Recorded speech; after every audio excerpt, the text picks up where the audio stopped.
Kauna-unahan sa Pilipinas. NBC Manila Broadcasting Company. DZRH, member kapisanan ng mga broadcaster ng Pilipinas.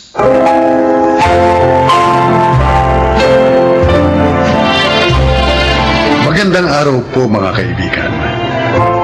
Maririnig natin ang paglalakad ng isang binatang hindi sumuko sa kanyang pangarap sa gitna ng mga pagsubok na kanyang hinarap. Siya ay si Doris. Hindi sa minamaliit kong pamilya namin, pero ramdam kong hirap ng buhay mula ng bata ako. Kaya naman nangako ako sa aking sariling magsisikap, mangangarap, at magsasakripisyo kung kinakailangan. Mabago lang ang kapalaran ko at hindi ako matulad sa mga kapatid, pinsan at kamag-anak ko.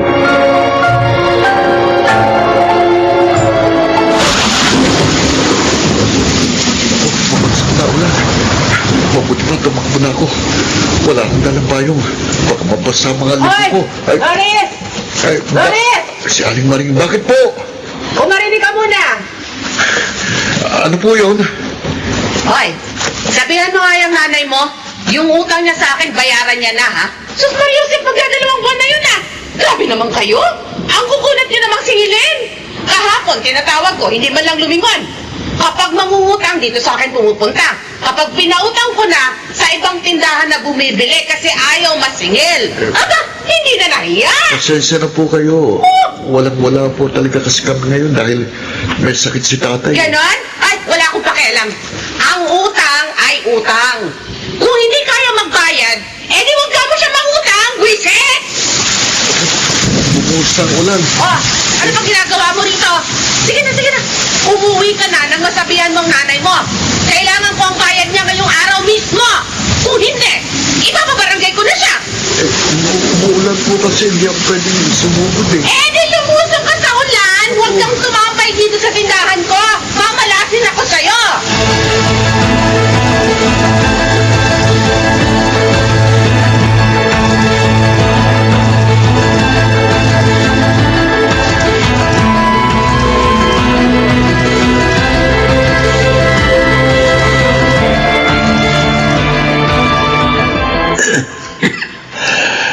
Wala na ba akong gamot? Naku, wala na eh. Kaya itong nilagang dahon na lamang inumin mo, ha? Baka si Norris may pera. Hindi ba't may trabaho siya? Eh, siya na nagbayad ng kuryente natin ng isang araw. Ganun ba? Nay, Oh! Ay, basa-basa ka! Eh, bakit ka lumusong sa ulan? Nay, si Aling Maring ho. Naniningil ng utang ninyo. Ay, naku. Yan ang mga problema eh. Wala pa tayong pambayad. Norris, Tay, baka naman may naitatabi ka pa dyan pera. Bayaran mo na muna. At saka, kailangan ko rin ng gamot. Baka maaaring makahiram muna ng pambili. May pensyon naman ako sa susunod na buwan eh. Babayaran na lang kita.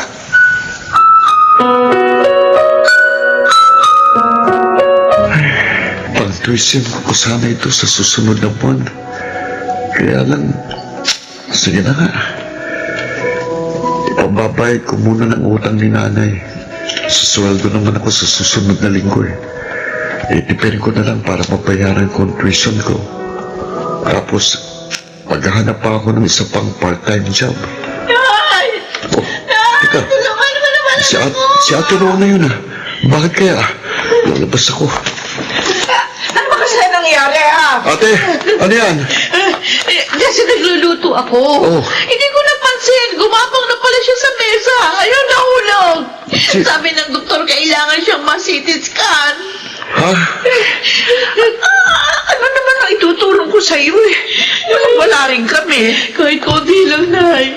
May padagdag lang ako. Maawa kayo sa akin. Rona. Oh, teka. Eto ate, oh. Ipandagdag mo na yan. Naku, salamat, Doris. Oo, sige. Aalis na ako, ha? Kailangan ko bumalik sa ospital. Doris, Kawawa naman ang anak ni ate. paano yung pambayad natin sa utang at pambili ng gamot ng tatay mo? May natitira pa naman po akong pera. Huwag na po kayong mag-alala.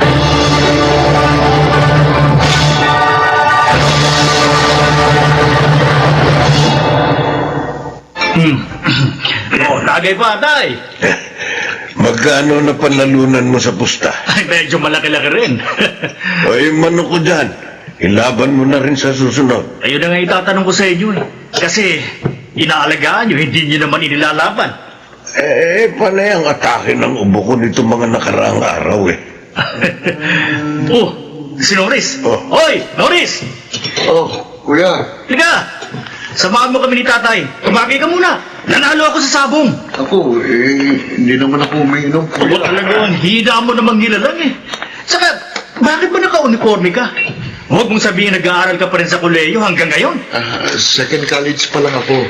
Dahil counting units lang ang kinukuha ko bawat sem. Nagpa-part-time job din kasi ako eh. Ay, naku, sabi ko naman kasi sa'yo, huminto ka na sa pag-aaral. Pinahihirapan mo lang yung sarili mo eh. Yung ginagastos mo sa tuition, imbes na itulong mo na dito sa bahay, napupunta pa sa eskwelahan. Sa mga teacher mong tamad namang magturo. Oh, tingnan mo ako. High school lang ang tinapos ko, pero ayos naman ang buhay ko ah. Nadadaan naman sa diskarte. Kuya, may mga pangarap ako. Oh. Gusto kong may marating man lang ako sa buhay. Ay, no. Oo, sige na nga. Tingnan nga natin kung hanggang saan ka makakarating. Baka hanggang dyan ka lang sa tindahan ni Aling Maring makarating.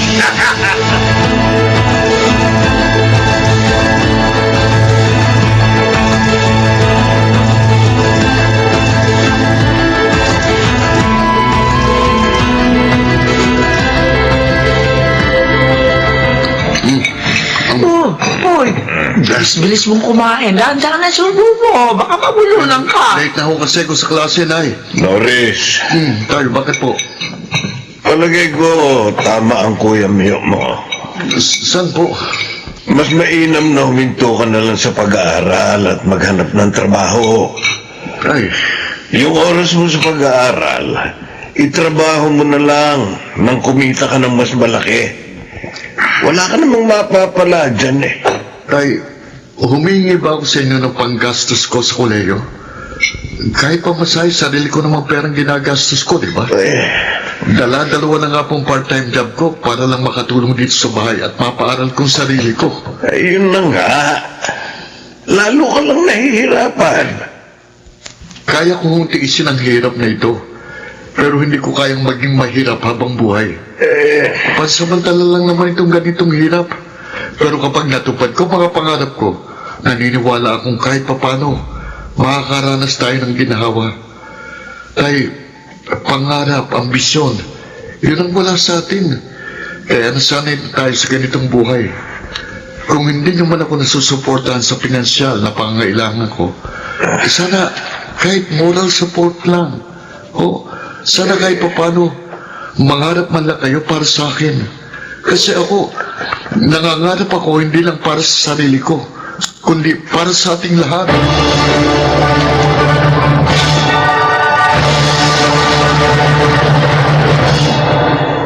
Ay, baka naman ho, pwedeng pakiusapan si Norris. Ikaw na lang ang makiusap sa kanya. Bakit ba, Kaya na pala siya. Norris! Ano ba kailangan mo? Birthday kasi nung panganay ko. Baka pwedeng makahiram muna sa'yo ng pera kasi 7th birthday niya eh. Gusto ko sana gawing special man lang. Pagdagdag na lang naman. Ate, alam mo bang birthday ko kahapon? Ay, naku! Sorry, hindi ko naalala. Ako rin, nakalimutan ko rin eh. Napakapalad ng anak mo kasi pati birthday niya. Gusto mong gawing espesyal. Pero sana, mas matuto ka kung anong pinaglalaanan ng pera. Yung gagastusin mo sa handa ng anak mo, ilaan mo na lang sa pag-aaral niya. Isa pa, wala akong ipahiram sa iyong pera. Nagbayad ako sa graduation fee. Yabang mo ah! Ano? Hihiramin ko naman yung pera, hindi ko hihingin. Umaasta, kakala mo kung sino ka na? Porque gagraduate ka na? Teka, ate, ano ba ipinaglabang ko? Pinapayuhan lang kita. Ewan, di ko kailangan yung payo mo. Stop na nga. Norris, pagpasensyahan mo na lamang yung ate mo ha. Kailan mo ba ako hindi nagpasensya? Sila na ang tinutulungan. Ay. Sila pang agrabyado.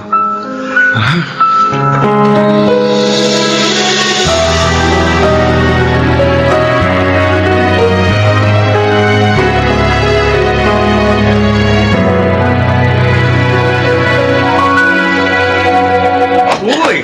Ayos ah! Patapos na pala itong ipinapagawang bahay sa inyo ni Norris. Tay. Oo nga. Oh, yan. Ganda. Pero inuubo na yata kayo dahil sa alikabok. And, ayos lang ako. Asan ba si Norris? Nasa loob. Nag-iimpake. Impake? Bakit? Oo. Ayos na to, Nay. Uy! Tol! Pusturang-pustura ka. Kuya. Saan bang punta ng engineer kong kapatid? Okay ah. Kahit inabot ka ng ilang taon sa kolehiyo, pero talagang tinapos mo ang pag-aaral mo. Bilib talaga ako sa tiyaga mo. Eh ako kasi, wala ako niyan. Kaya ayos na ako sa ganitong buhay. Oh, saan punta mo? Norris, Nay. naiwan mo yung ID mo. Ay! Akin na ho, Nay. Ito. Kuya, Hmm. akin na ho. Nakakuha ko ng trabaho sa abroad. Ha? Mas mataas ang sweldo. Kayo na munang tumingin-tingin dito kay nanay, ha? Wow! Bigatin ka na talaga. Tol, huwag mo naman kami kalimutan, ha? Bakit ko naman kayo kakalimutan? Nang tinutupad kong pangarap kong ito, kasama kayo sa larawan. Hindi lang ito para sa akin, kuya, kundi para sa atin. Pero sana, kung hindi kayo nangarap para sa sarili nyo, sana mangarap pa rin kayo para sa mga anak nyo. Mangarap kayo ng matayog para sa kanila.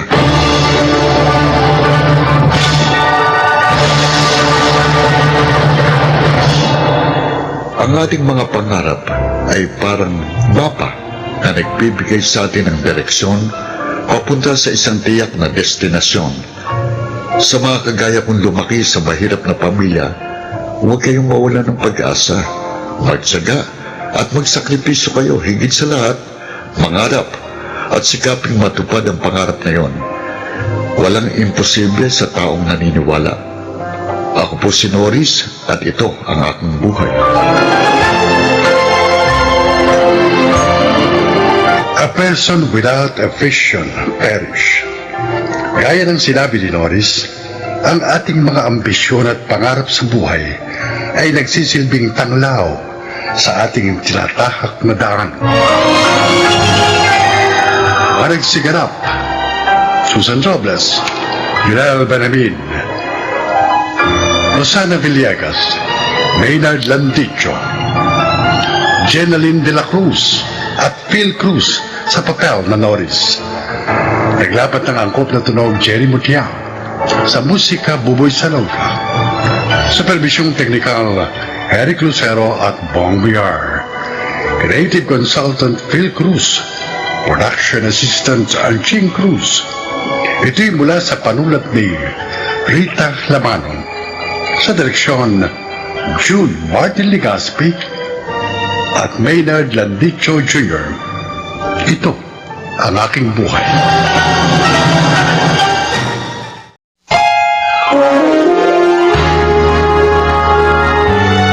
Kauna-unahan sa Pilipinas. Manila Broadcasting Company. DZRH, member, kapisanan ng mga broadcaster ng Pilipinas.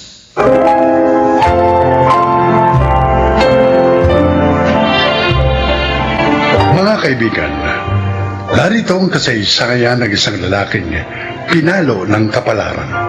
Siya ay si Delphine.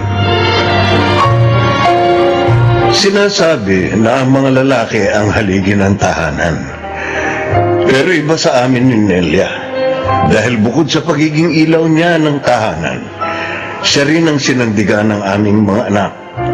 At yun ay dahil sa aking mga pagkukulang.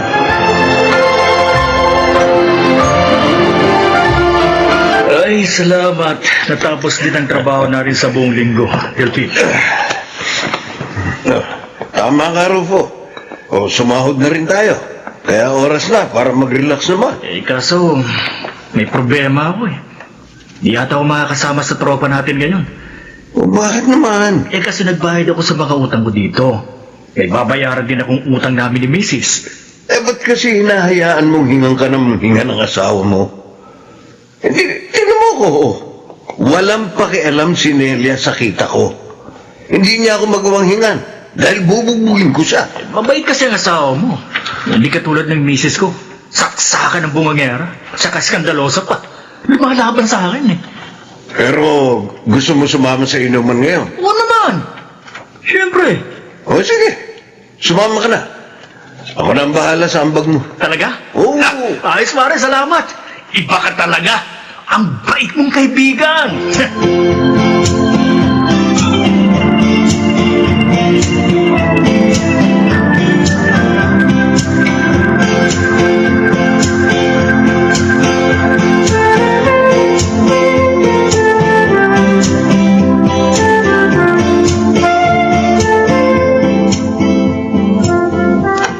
Halika na, Mona. Kumain na tayo. Luto na itong sinangag at tuyo. Si Boyet naman, mamaya pa yun. Nay, Hmm, meron po sana ako sasabihin sa inyo. ano ba yun? Kasi po kailangan ko na magbayad para sa project namin. Inabunuhan po yun ng leader namin Yang na po ako. Ganun ba? O sige, bibigyan kita. Pero pasensya na ha. Hindi kita may bibigyan ng baon. Kapos na kasi ako, anak.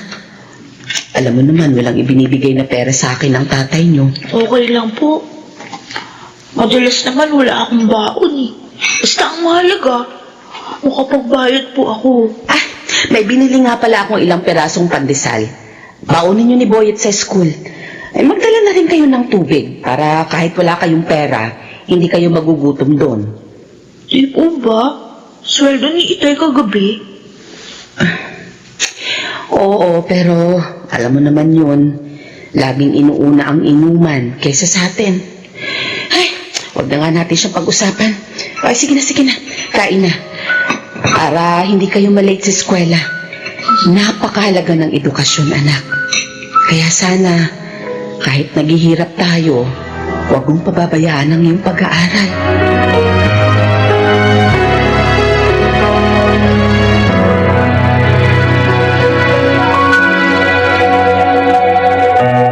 Intoy, nadala mo ba yung mga pasalubong natin kay Ami?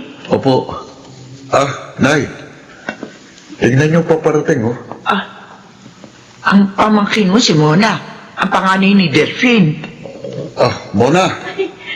Tito Intoy! Lola Elang! Saan pupunta nyo? Sa isa kong anak kay Tita Ami mo. Ba, naka-uniform ka. Papasok ka na ba? Opo. Inagahan ko po para hindi ako malate. Kasi po naglalakad lang ako pag pumapasok. Ano? Naglalakad? Opo. Ibig mong sabihin, hindi pa rin nagbabagong tatay mo? Matigas ang ulo ng pinsan mo, anak. Mahilig sa barkada.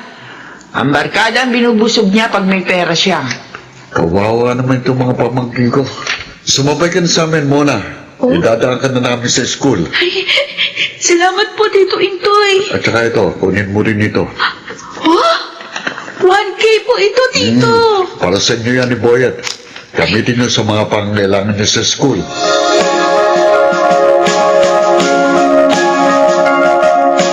Yun ang problema ni Lucas, pare.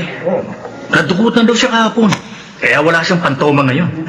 Walang problema. Ako na bahala doon.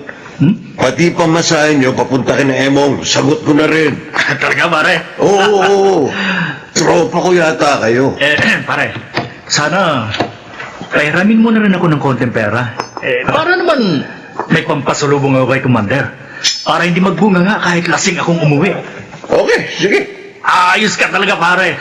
Walang tatalo sa bait mo. Okay!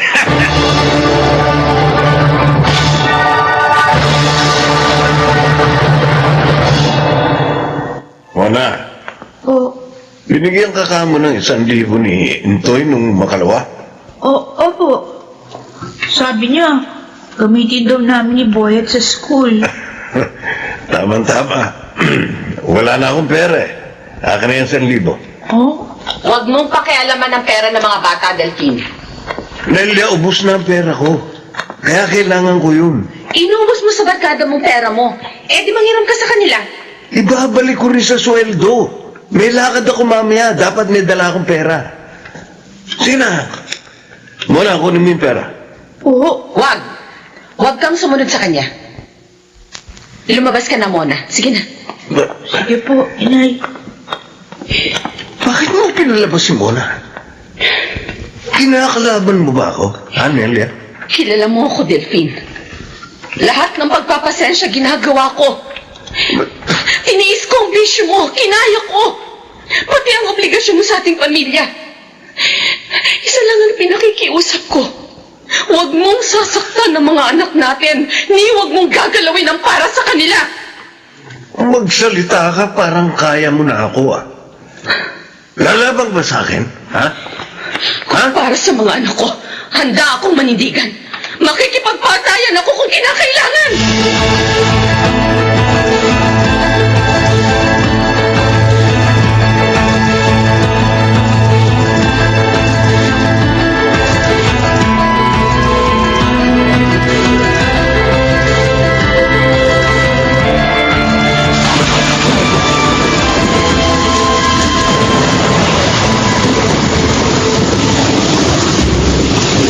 Inay, ang lakas po ng bagyong ito.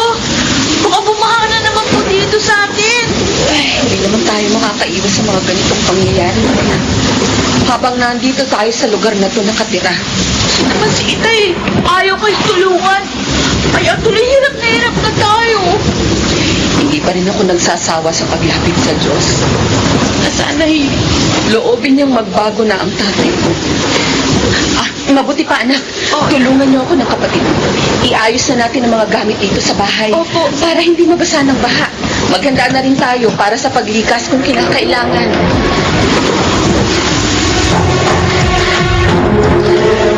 Bullshit talaga yung sinalo. Di ba ako pinatulog sa kanila? Sinukat. Ayaw? Bullshit talaga. Ako na nga nagpainom eh. Ngayon, laman lang ako kung ito. Sugod tuloy ako sa ulan ngayon. Halos hanggang tuhod na pala ang baha dito sa daan. Isip talaga ako. Lulusong tuloy ako sa baha ngayon.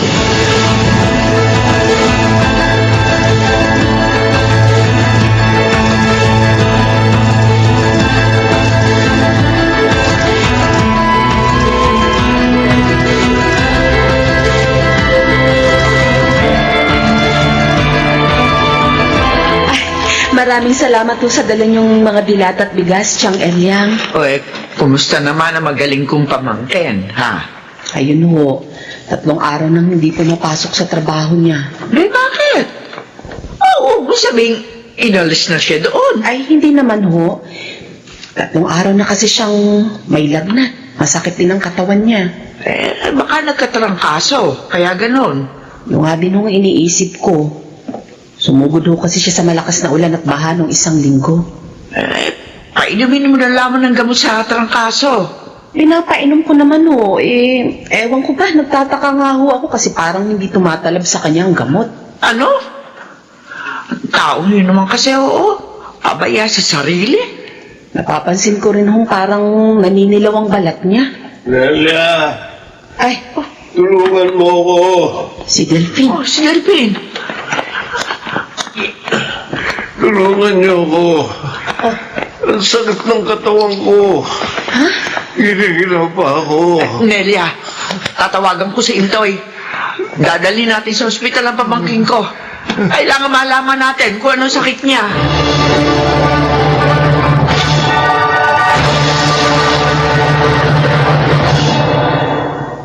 Leptospirosis? Yun bang sakit nga, Nelia? Oo, Rufo. Sabi ng doktor, maaaring nakuha niya yun nang lumusong siya sa baha. Teka. Baka nung gabing umuwi siya ng lasing. Kasi naman si paring Delphine, sobra kong uminom eh. Ay, problema namin ngayon ng pera para sa mga gastusin niya sa ospital. Nelia, pasensya na ha. Kapos din kasi ako eh. Sige, may trabaho pa ako eh. Alis na ako. Wala ni isa man sa barkada ng asawa ko makakatulong sa kanya. Ni hindi man lang nila dalawin. Nasaan ngayon ang mga kaibigan mong pinahahalagahan mo kesa sa iyong pamilya, Delphine?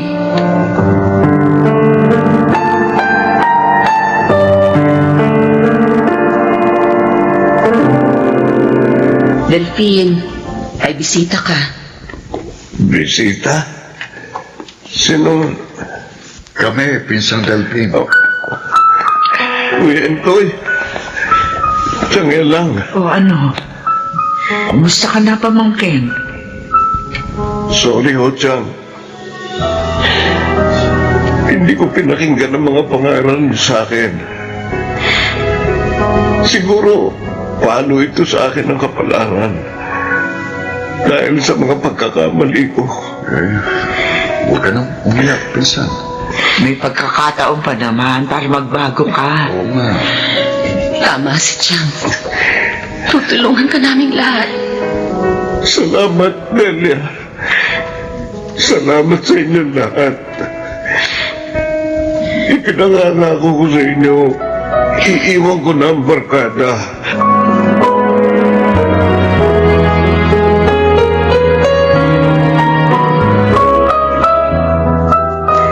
Parang Delphine. O ano? Nakuha mo na ba ang sahod mo? Oo, Rufo. Bakit? Kasi naghihintay ng tropa. Alam mo na, namiss ka namin. Pasensya na. Marami kaming utang na dapat bayaran eh. Ha? Dahil sa pagkakasakit ko. Ganun ba? Ako sayang naman. Sige, sa ibang araw na lang. Ayoko na, Rufo. Kalilimutan ko na ang bisyo. Magbabagong buhay na ako. Natuto na ako sa nangyari sa akin.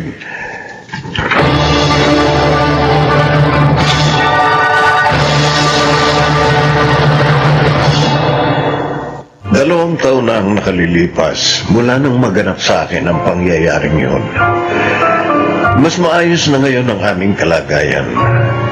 Yun ay dahil alam ko na kung sino ang tunay na dapat kong pahalagahan.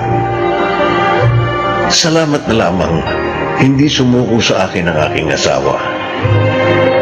Naging sandigan ko siya sa panahon ng aking kahinaan. Ako si Delphine. Ito ang aking buhay. Minsan, nagiging kasangkapan ng karamdaman upang ituwid ang tao sa kanyang kamalian. Mga nagsiganap, Jeneline de la Cruz, Rosana Villegas, Susan Robles, Maynard Landicho, Phil Cruz, at Lionel Benavin sa papel ni Delphine. Naglapat ng angkop na tunog Jenny Mutiang, ang musika Buboy Salonga, supervisyong teknikal Eric Lucero at Bong Miar.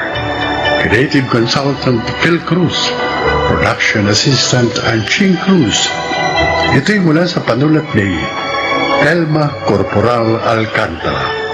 At direksyon, June Martin Legaspi at Maynard Landicho Jr. Ito ang aking buhay.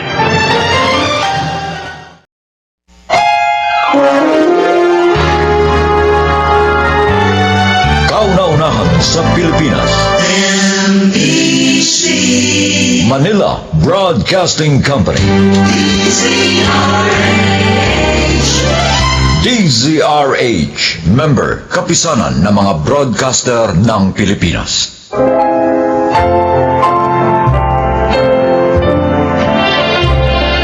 Magandang araw po mga giliw naming tagapakinig. Sa araw na ito, maririnig natin ang kasaysayan ng isang lalaking nagiging mapagmalabis dahil sa kanyang anyo. Siya ay si Dario. Matangkad ako, malaking katawan, at marunong sa self-defense. Bagay na sinamantala ko naman. Ginamit ko kasi ang mga yon para kumita ako at makapanlamang.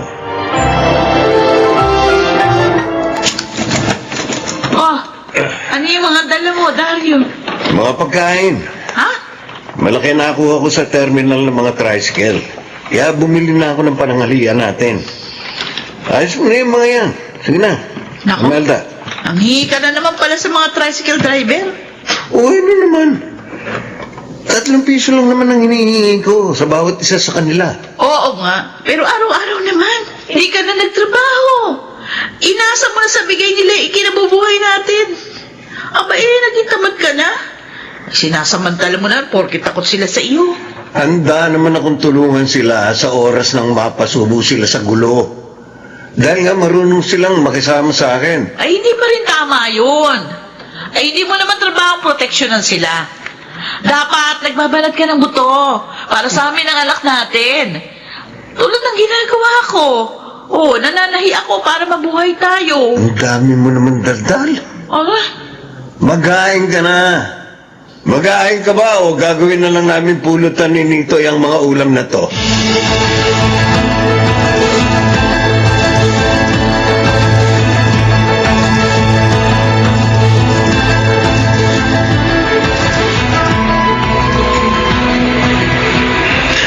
Dario, aga natin dito sa terminal ah.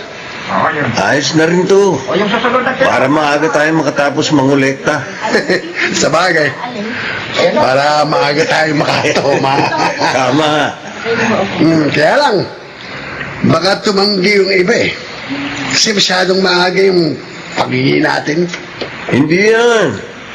Hindi yan. 3 piso lang naman ang hinihingi natin, ha?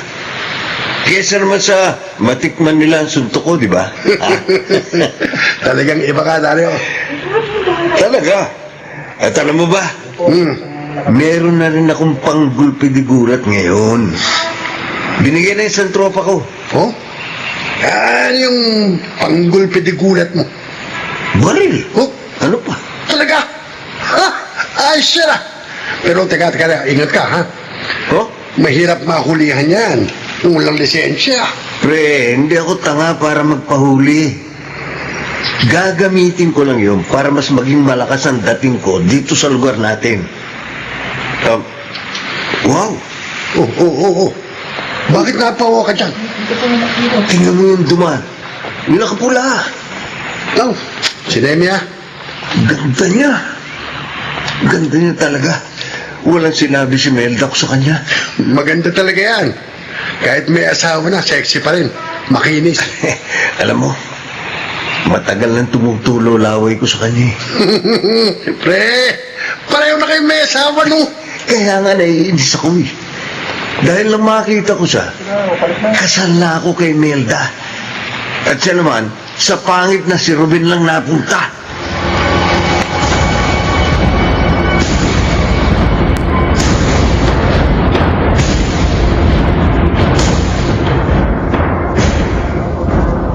saan mo kinuha ang baril na ito, Dario?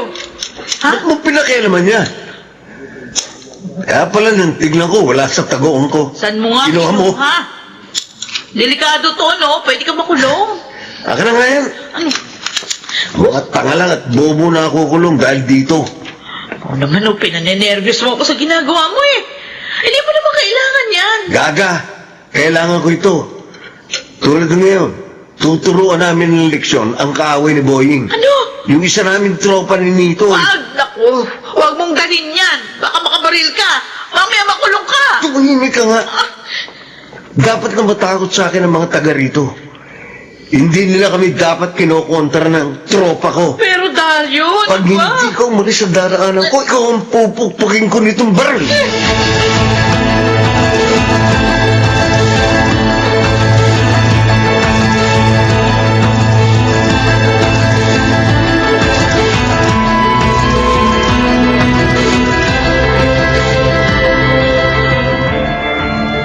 Oh, Nemia, Bakit nakasimangot ka? Nakaaway ka ba sa labas? Wala po, Nay. Nainis lang ako kay Dario. Ha? Sinipulan ba naman ho ako nang maparaan ako kanina sa kinaroroonan nila? Ay nako, bastos talaga ang isang yun eh. Ayabang. Porke matangkad at marunong ng self-defense. Gusto ko na ako siya sigawan kanina eh. Lalo na nung tawagin niya akong sexy. Ay nako anak, mabuti hindi mo ginawa. Baka mamaya mapaaway pa yung anak ko si Ruben pag nagkataon. Naalala ko nga rin ho yun eh. Kaya nagpigil ako. Pero hindi ko talaga gusto yung mga tingin sa akin ng Dario na yun. Parang niya na ho ako inuhubaran.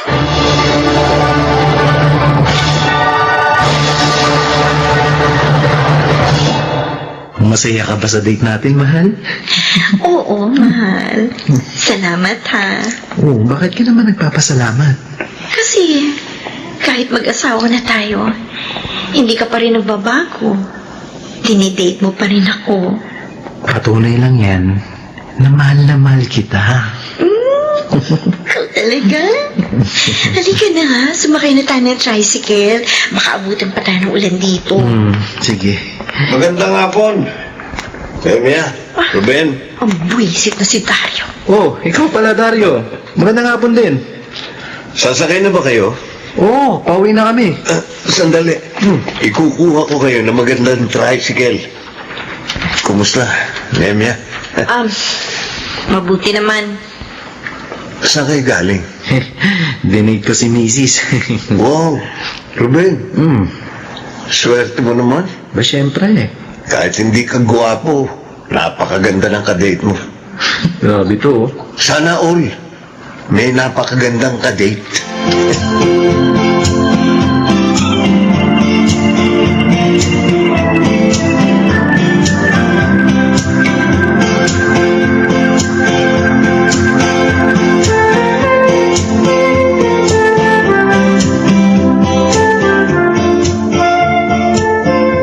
Gustong gusto ko na ho siyang barahin kanina, Nanay Tuding. Galit na rin ako, nanay. Napansin ko kasi, yung lagkit ng titig niya sa asawa ko. Nako, mga anak, habaan niyo pa yung pasensya niyo ha. Mamaya mapahamak pa kayo. Pag pinatulan niyo, walang kwenta taong yun. Mag-ingat na lang kayo. Lalo na pag umaalis kayo.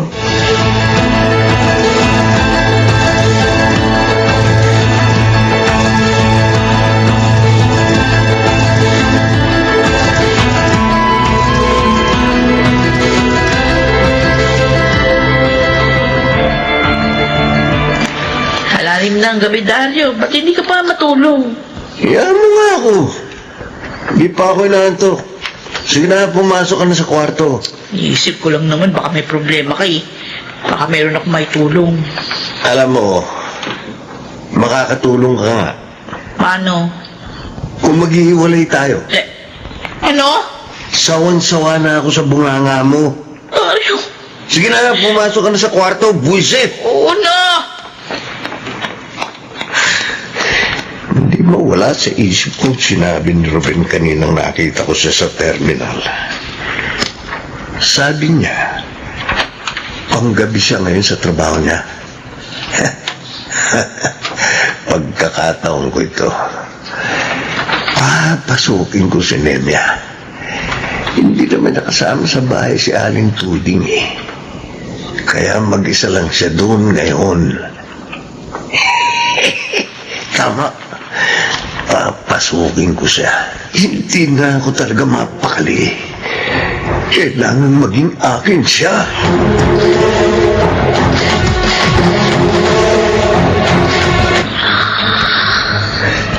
Medyo naghihilig pa ng konti si Nemia. Wala siyang kamalay-malay na buksan ko ang main door nila. Kaya nakapasok ako sa bahay. Hanggang dito sa kwarto. Oh, Nemia. Ang ganda mo talaga. Ang puti. Ang kinis. Ikaw? Nagising ka? Mabigat ba ang kamay ko? Ha? Nakakagigil ka kasi. Lumayas ka rito! Loko tanga. Alam mo ba matagal na kitang pinagpapantasyahan? Pag hindi ko umalis, sisigaw ako! Hindi mo magagawa yan. Dahil dito, Marina, at gagamitin ko to sa'yo pag hindi mo ko pinagbigyan. Huwag na, huwag ka. Huwag mo ituloy ang iniisip mo. Huwag ka nang maingay. Sige na, abay, kubarin mo na ang mga suot mo. Hindi, ayoko. Maawa ka. Ano na? Ayaw mo magubad, ha? Hmm?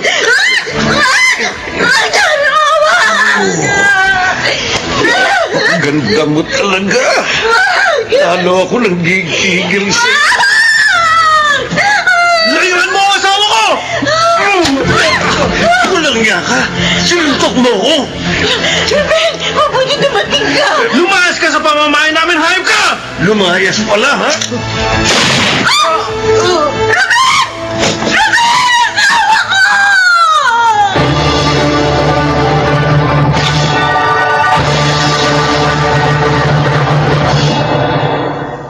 Ang anak ko. Ang kawawa kong anak. Namatay na walang kalaban-laban. Kasalanan ng hayop na si Dario. Napakasama niya.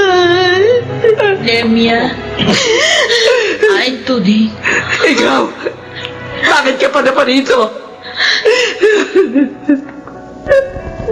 Kung makikiusap ka na iurong namin ang kaso laban kay Dario. Nagsasayang ka lang ng oras. Animal ang asawa mo. Ayok sa laban. Kaya dapat lang na magbulok siya sa kulungan. Naparito ako para makiramay. Hindi ako makikiusap sa inyong iatas yung kaso laban sa asawa ko. Dahil ako man, nasusuklam sa ginawa niya.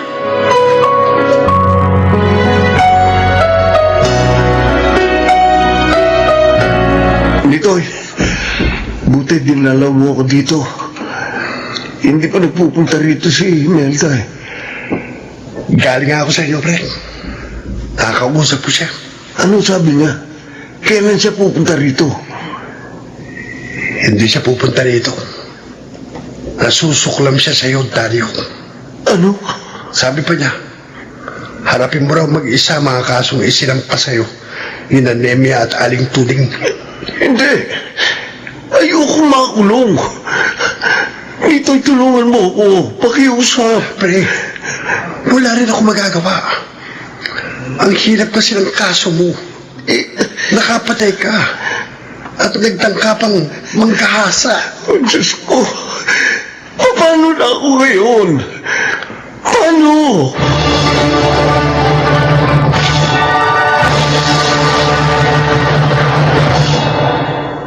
Ilang taon na rin akong nakakulong. Ni isa sa pamilya ko, walang dumadalaw. Pinagbabayaran kong mag-isa ang nagawa kong mga kasalanan. Kung maibabalik ko lang sana ang panahon, hindi ko nagagawin ang ginawa ko noon. Subalit, huli na ang lahat. Ako si Dario, at ito ang aking buhay. Kapahamakan ang hahantungan ng taong may taglay na kayabangan at hayok sa laban. Mga nagsiganap, Rosana Villegas, Chiquit del Carmen Amor, James Cuaton, Susan Robles, at Lionel Beramin sa papel na Dario. Naglapat ng angkop na tunog Jerry Mutia, sa musika Buboy Salonga, supervisyong teknikal Eric Lucero at Bong Miar, creative consultant Phil Cruz, production assistant Anching Cruz. Ito'y mula sa panulat ni Telma Corporal Alcantara, sa direksyon June Martin Ligaspe. Ito ang aking buhay.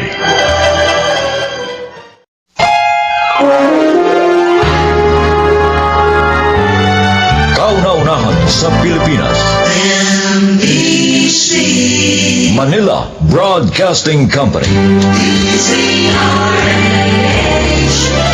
DZRH, member, kapisanan ng mga broadcaster ng Pilipinas.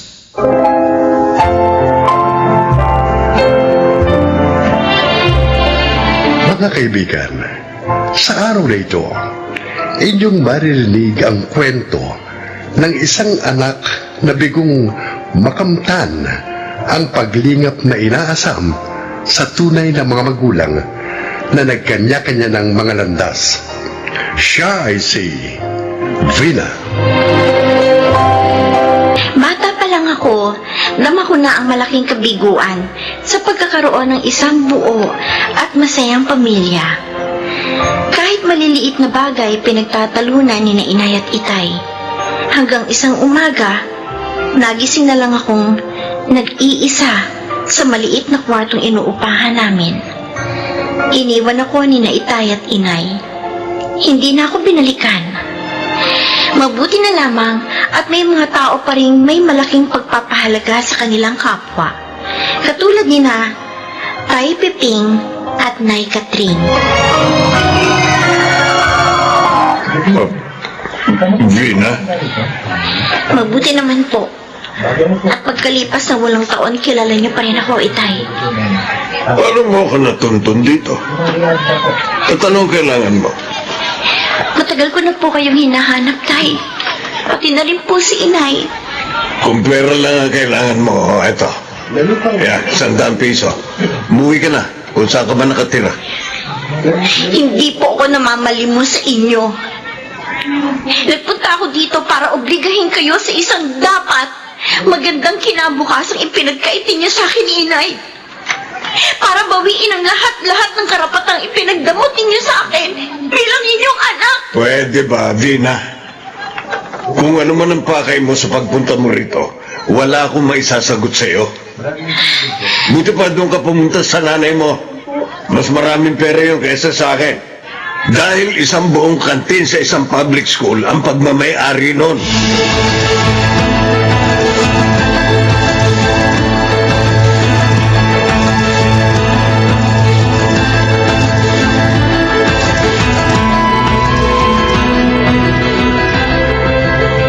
Piping, papagabi na wala pa si Vina. Kanina pa nga nangangalay ang leeg ko sa katatanaw sa kanya si Eskinita. Ano bang paalam niya sa'yo kaninang umagang umalis? Ay, sabi niya kanina, sasaglitin daw niya yung pwesto ng mga damit sa Divisoria na nangangailangan ng tindera. Magbabakasakali daw siya na mag-apply. Eh baka naman natanggap na. At nagsimula ng mamasukan doon ngayong araw na ito. Ay, nagkaalala pa rin ako hanggat hindi siya umuwi. Ay, kasi naman ang hirap kasi sa atin pare-pareho tayong walang cellphone. Kasi palibasa wala tayong pambili. At saka kamahal ng cellphone. At saka hindi naman tayo marunong gumamit dun Ako, kahit yata turuan ako ng turuan, hindi ko matututuhan ang pagpindot doon.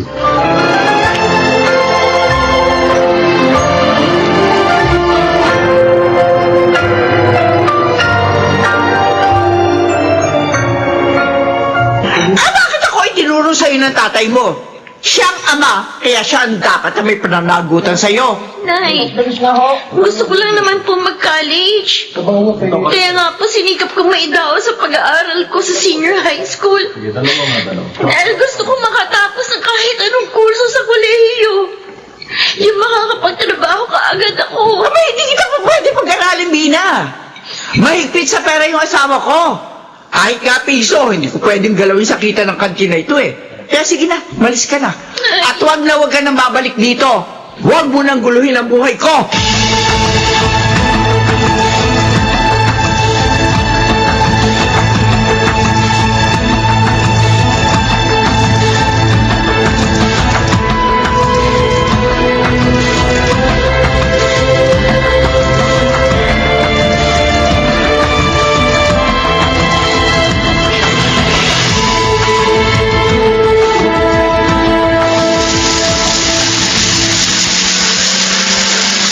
Oh, sino kaya yung babaeng yun na nakatayo sa may gilid ng tulay?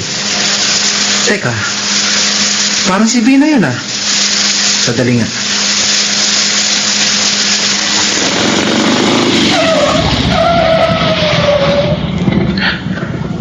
Oo nga. Si Vina nga. Ano kaya ang ginagawa niya sa ganitong oras ng gabi sa tulay? Kailangan malapitan ko siya. Kailangan maagapan ko agad kung ano man ang binabalak niya.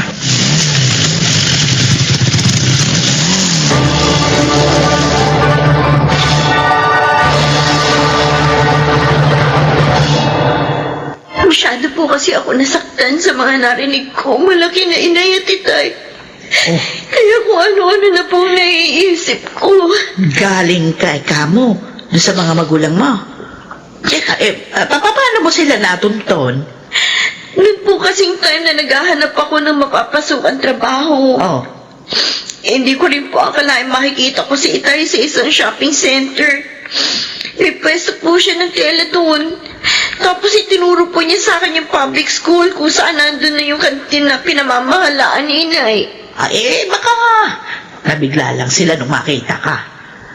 Walong taon na rin ang nakalipas, ano? Isipin mo, 18 anyos ka na ngayon. Hindi po ba? Dapat masaya sila na makita ako. Sabik sila dapat na mayakap ako. Pero sa halip, itinaboy po nila ako. Ha? Parang hindi man lang sila nakonsensya sa mahabang panahon na pinabayaan nila ako. Parang kasalanan ko pa na natuntun ko ang mga kinaroroonan nila.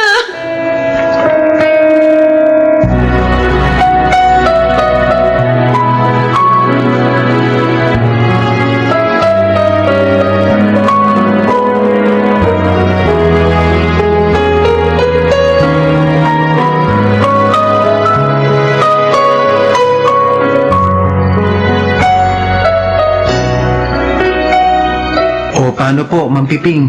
Magpapaalam na po muna ako. Masyado na po kasing gumagabi. May schedule pa po ako ng mga delivery bukas eh. Pakisabi na lang po kay na Aling Catring at Vina na umalis na po ako. Sige, Renzo. Ako nang bahalang magsabi sa kanila. Salamat. Maraming salamat sa ginawa mong pagliligtas kay Vina sa kapahamakan. Hindi ko talaga alam kung paano ka pahigit na pasasalamatan. Naku, huwag na po ninyong isipin yun, Ma'am Piping. Kung sakali po, bukas na lang po ako pupunta rito pagkatapos ng mga delivery ko para kumustahin ko si Vina. Sige po, alis na po ako ha. Sige. Mag-ingat sa pagpapatakbo mo ng motorsiklo, ha? Opo, maraming salamat po. Sige.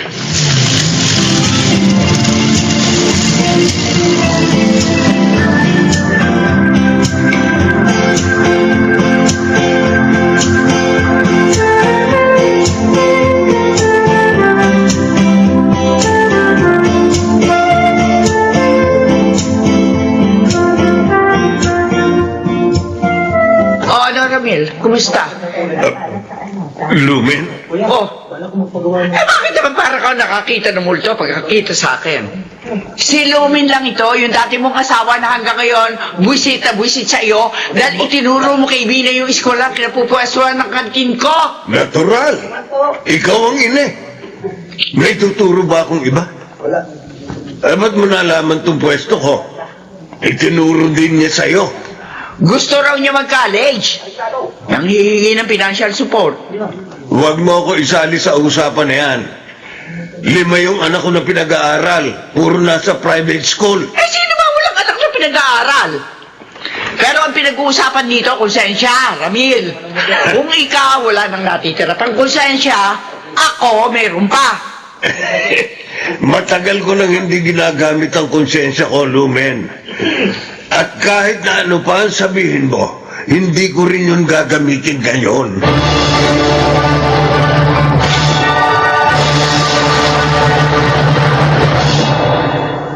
Ang totoo, pinagsisisihan ko rin ang pagpunta kina Itay at Inay. Nagmukha lang akong kawawa.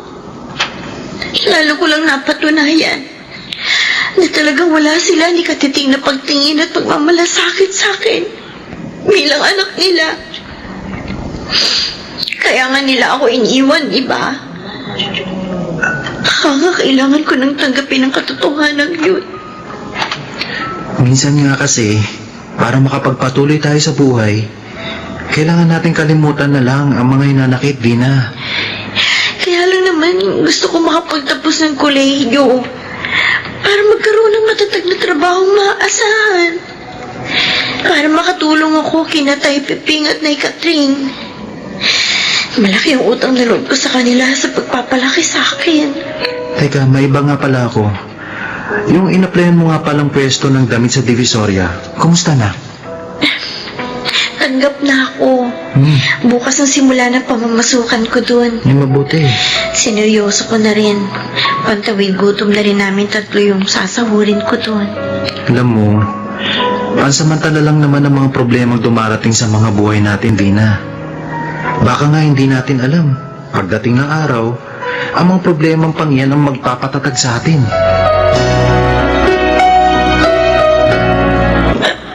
Lumen?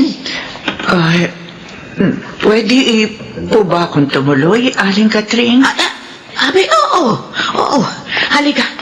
Dito tayo sa loob. Ayan. Maupo ka. Salamat to.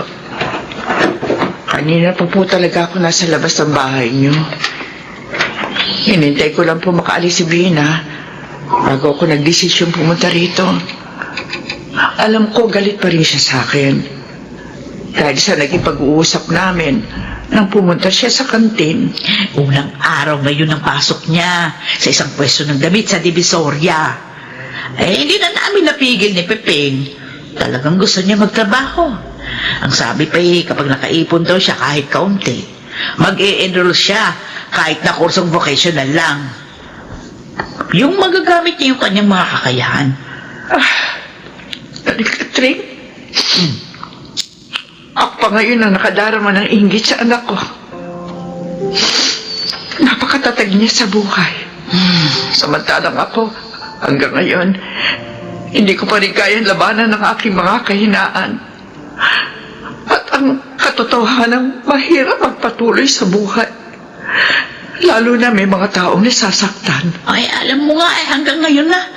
Hindi pa rin kami makapaniwala ni Pepeng na nakatapos siya ng senior high school dahil lang sa pagtitinda niya ng mga candy kung saan-saan. Tutulungan ko maabot ng aking anak ang kanyang mga pangarap, Aling Catring. Abay, mabuti yun. Gusto ko makamit niya ang inaasam niyang isang magandang kinabukasan.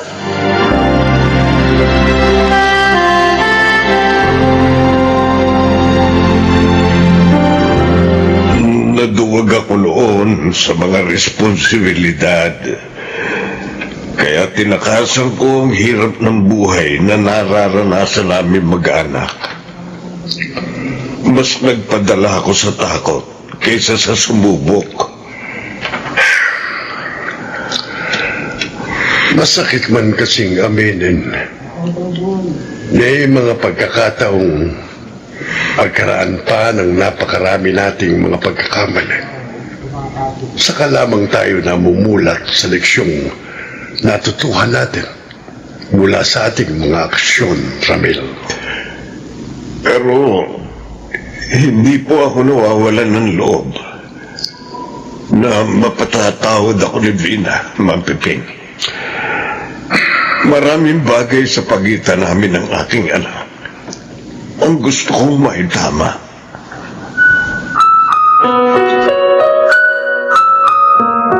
Oh, ngayon ka pa ba iiyak? Ngayong maayos na ang lahat sa mga pagitan nyo ng tatay at nanay mo? Ano ka ba? Iyak nga ito ng buong kalikayahan, ano? Kala ko kasi, hindi na mangyayari mga dasal ko. Alam mo, Vina, ibinibigay ng nasa itaas ang mga kahilingan natin sa malaon man at madali. Pero kailangan mo ring maniwala sa iyong sarili at sa mga taong nakapaligid at nagmamahal sa iyo. Oo, tama ka. Katulad ng kailangan kong pahalagahan ng mga taong ginagawang espesyal ang buhay ko. Kayo ni na Itay Peping at Inay Catring. At ngayon, kasama na rin ang mga magulang ko. Alam ko, magkakaroon na ng katuparan ang mga pangarap ko.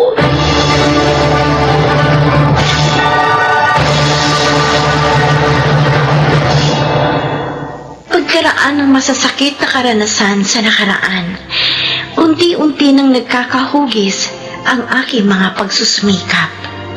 Lalo pa at ang kursong pinakagusto ko ang kinuha ko sa kolehiyo, ang Bachelor of Elementary Education.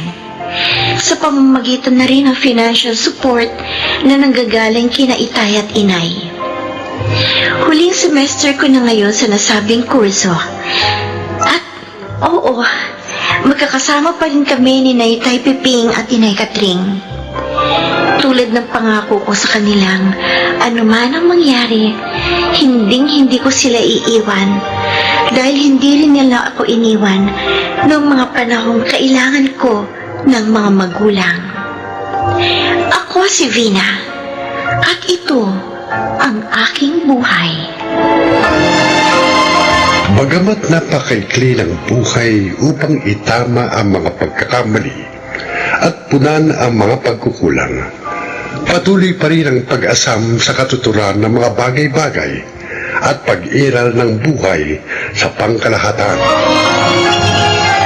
Mga nagsiganap, Susan Robles, Lionel Benjamin, Rosana Villegas, James Cuaton, at Chiquit del Carmen Amor sa papel na Vina. Naglapat ng angkop na tunog Jerry Mutia, sa musika Buboy Salonga, supervisyong teknikal Eric Lucero at Bong Muyar, creative consultant Phil Cruz, production assistant Anching Cruz. Ito'y mula sa panulat ni Sel Barlam, sa direksyon June Martin Legaspe. Ito ang aking buhay.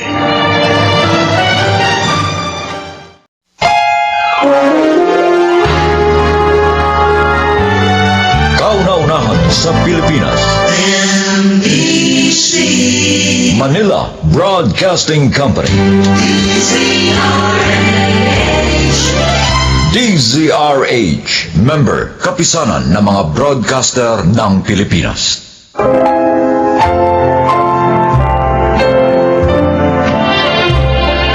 Magandang araw po mga kaibigan. Maririnig natin ang paglalakad ng isang yaya at ng mga pagsubok at tagumpay na kanyang pinagdaanan at nakamit sa kanyang buhay. Siya ay si Sabel.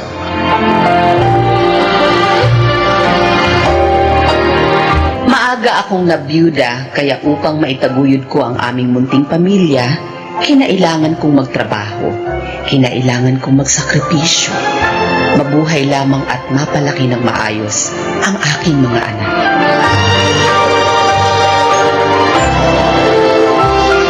Oh, kainin mo na ito, anak, para tuluyan ka ng gumaling. Diba sinabi ko sa'yo, ayokong kumain. Bakit bang kulit-kulit mo? Dayan, kailangan mong kumain para manumbalik agad ang lakas mo.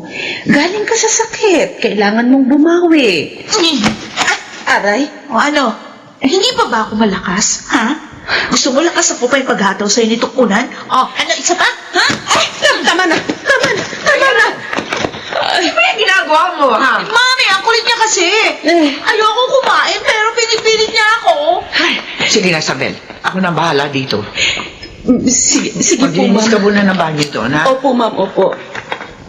Dayan, sinabihan na kita na huwag mong sinasaktan ng yaya mo. Ang kulit niya nga, Mami. Naiinis ako sa kanya. Alam mo ba kung ano mga sinasakripisyo niya? Para lang maalagaan ka, ha?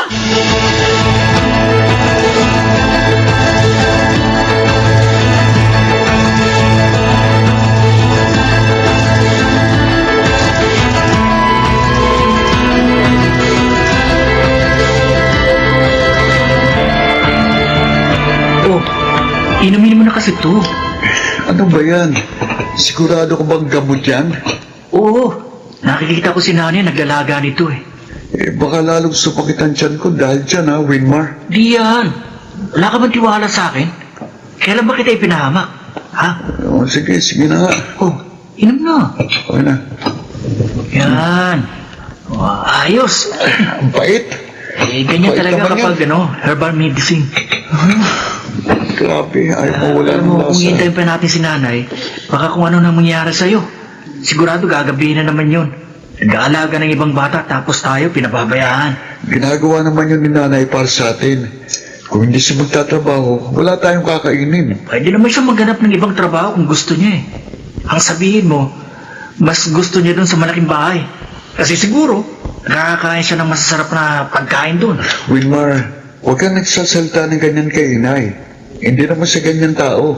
Oo nga naman, Winmar. Nay, Nay, mabuti nakauwi ka na. Kanina pa sumasakit ang tiyan ko eh. Oh, ano yung pinapainom mo sa kapatid mo? kayo na mag-asikaso sa kanya. Ay, Ay, pasensya na kayo kay Wilmar ha. para namang hindi ako sanay sa ugali ng kakambal mo. Namimiss ka lang noon. Madalas ka kasing wala. Pero ako, naiintindihan kita. Salamat, Renmar. Salamat sa pangunawa mo.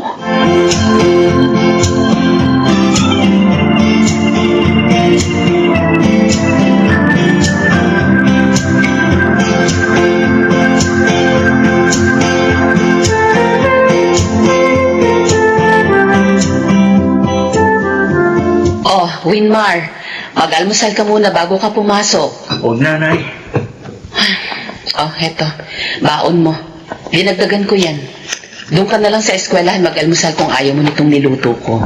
Salamat po. Alis na ako.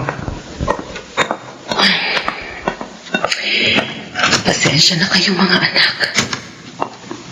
Nag-aaruga ako ng ibang tao. Pero kayo mismo hindi ko maalagaan araw-araw. Patawarin niyo sana ako. Ginagawa ko naman ito para sa ikabubuti niyo. Para may maganda kayong kinabukasan. Para maibigay ko mga pangangailangan ninyo. Yun nga lang, kailangan kong isakripisyo ang oras ko para sa inyo. Diyos ko, buksan niyo po sana ang puso at isipan ng mga anak ko. Lalo na si Winmar. Nang sa ganun ay maunawaan niya kung bakit kailangan ko itong gawin.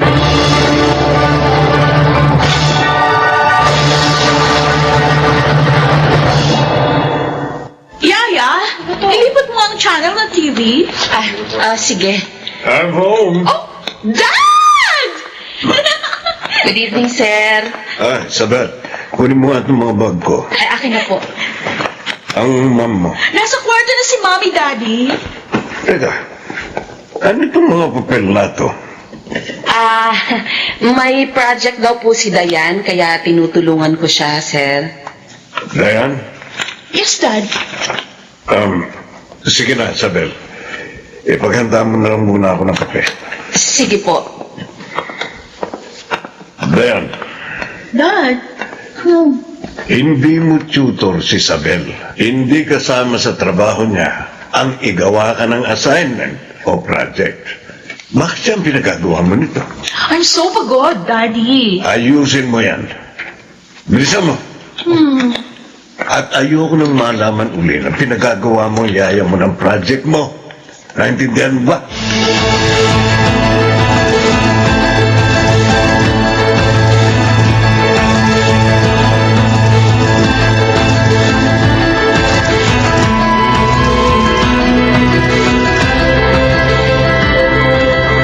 Wilmar, umalis na si nanay. Ang aga naman. May iniwan siya kalmusal. Kumain ka na lang. Ikaw, Tapos na ako. sinabi mo bang kailangan niyang pumunta sa school? Dapat siyang umattend sa meeting? Aatid naman yata si Chang Eva para kay Ronnie. Siya na lang din ang umatin para sa atin. O sige, sasabihan ko na lang si Chang. Wala noon. Lagi namang ibang tao ang nagmi-meeting para sa atin. Wilmar, Kahit nga sa mga recognition rights natin, hindi nagagawang umatin din nanay. Kaya ako, nawawala na akong ganang maging honor student. Kasi hindi naman siya nag-isabit ng medalya para sa atin. Palagi siyang wala sa mga importanteng okasyon sa buhay natin.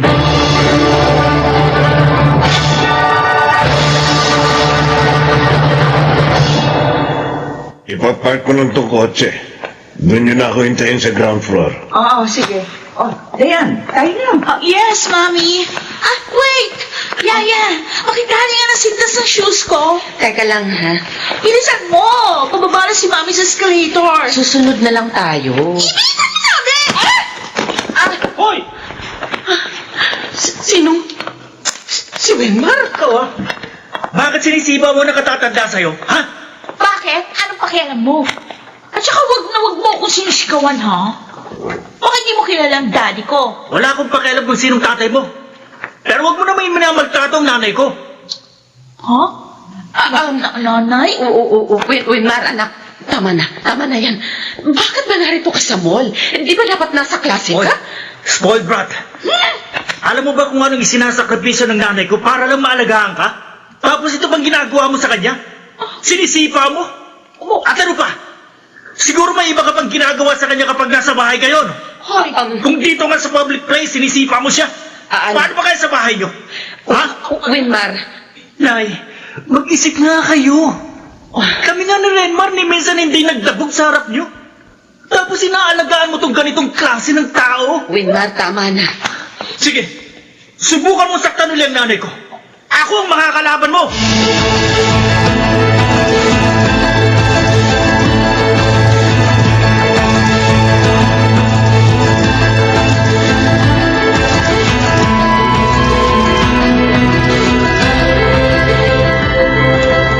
Pasensya na po kayo, ma'am. Patawarin niyo po ang anak ko. Ako na pong humihingi ng paumanhin para sa kanya. Sabel, Huwag niyo po sana akong tanggalin sa trabaho, ma'am. Kailangan ko po ito. mula ng bata si Dayan, ikaw na nag-alaga sa kanya. Tiniis mo ang lahat, pati na ang pagiging moody niya, at madalas nasasaktan kanya. Ang totoo nga niyan, inihintay lang namin ang sermon na magpaalam ka. Pero hindi mo yung ginawa. At hanggang ngayon, inaalagaan mo pa rin si Dayan. Hindi ikaw ang kailangang humingi na paumanhin, kundi kami. Ma'am, Patawarin mo kami. Dahil hindi namin kayang palakihin ang maayos si Dayan. Hindi siya lumaking kagaya ng mga anak mo. May paggalang sa matanda, kayang ipagtanggol ang magulang nila. At alam kung ano ang mali at tama. Marami kaming pagkukulang kay Dayan. At siguro, panahon na para kami na lang ang mag-alaga sa kanya. ma'am, Panahon na rin para maalagaan mo na maayos ang mga anak mo. Sabel, bibigyan kita ng puhunan para makapagtayo ka ng isang maliit na negosyo. At nang sa ganun, hindi mo na kailangang umalis sa bahay niyo. Napakabuti mo, Sabel. At nagpapasalamat kami sa lahat ng sakripisyong ginawa mo para sa aming anak. Maraming salamat.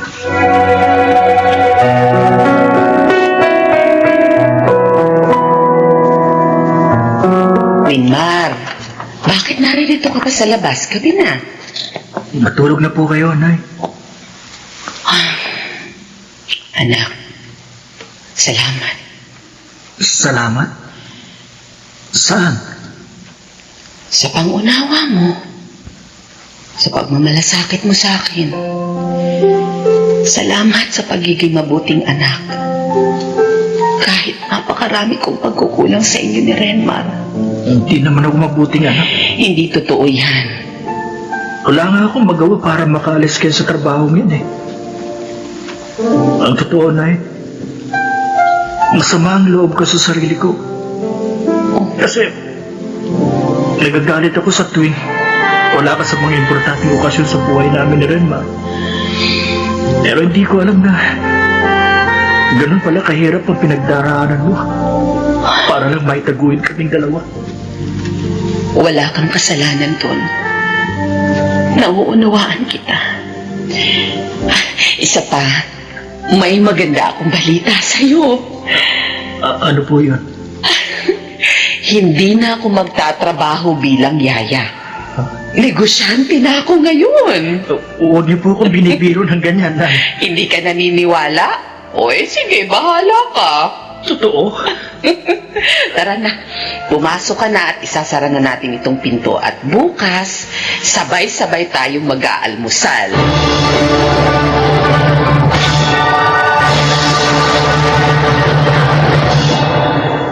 Oras at atensyon. Ito ang isa sa pinakamahalagang pangangailangan ng ating mga anak. Kapag hindi natin ito naibigay sa kanila, kahit ipaliwanag natin ang dahilan kung bakit nawawalan tayo ng oras at atensyon sa kanila, hindi nila yun mauunawaan. Para sa kanila, walang kapantay ang panahong ginugugol natin para bigyan sila ng oras. Ngayon, naibibigay ko na yun sa kanila at gusto kong habang nabubuhay ako, maramdaman nilang una ang Diyos at pangalawa sila sa prioridad ko.